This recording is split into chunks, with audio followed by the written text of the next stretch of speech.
আজকাল প্রায় লোকেরই এই যে পায়খানার রাস্তায় অপারেশন করে পাইলসের সমস্যা, পাইলসের সমস্যা। মানে ওই গাছটার নাম তো আমি জানি না। এই যে এই ভাইয়ের বাড়ি থেকে আসার সময় রাস্তার কিনারে অনেক দেখেছি, এই যে বড় পাতা, মূলা পাতার মতো পাতা না, হিয়ালমতি।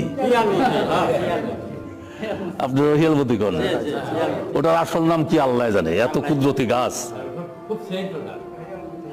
ওই ওই গাছ আপনার যাদের বেশি সমস্যা তারা তুলবে 5টা গাছ, বড় গাছ।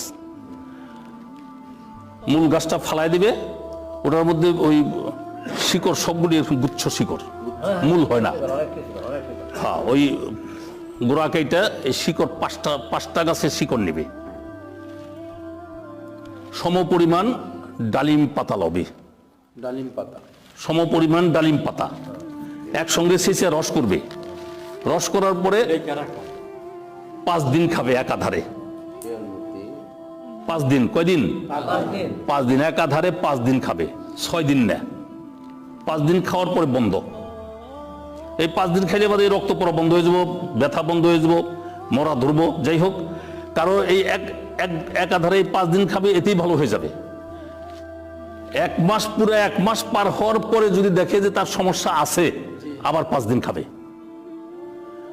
আবার 5 দিন খাওয়ার পরে যদি দেখে তার সমস্যা আছে, পরে আবার 5 দিন খাবে, বাস শেষ। এই জীবনের কোর্স 3 1 মাস পর পর। আল্লাহ পাকের মেহেরবানিতে একদম 100% গ্যারান্টি, ভালোই হয়ে যাবে। পাইলসের রোগ, গ্যাস, পায়খানার রাস্তায় গ্যাস হয়। ডালিম পাতা কয়টা হুজুর? সমপরিমাণ ডালিম পাতা।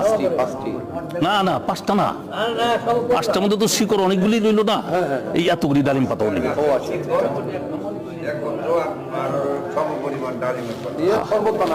সেই রস করবে, রসটা খাবে। আচ্ছা, এই 3টা এমনি খেয়ে ফেলে কি হচ্ছে, চিনি মিশ্রণ লাগবে। জি, আল্লাহ পাক আমাদের সকলকে এই সমস্ত ওষুধগুলি আমল করার তৌফিক দান করেন, যাতে শেফা থাকতে পারি।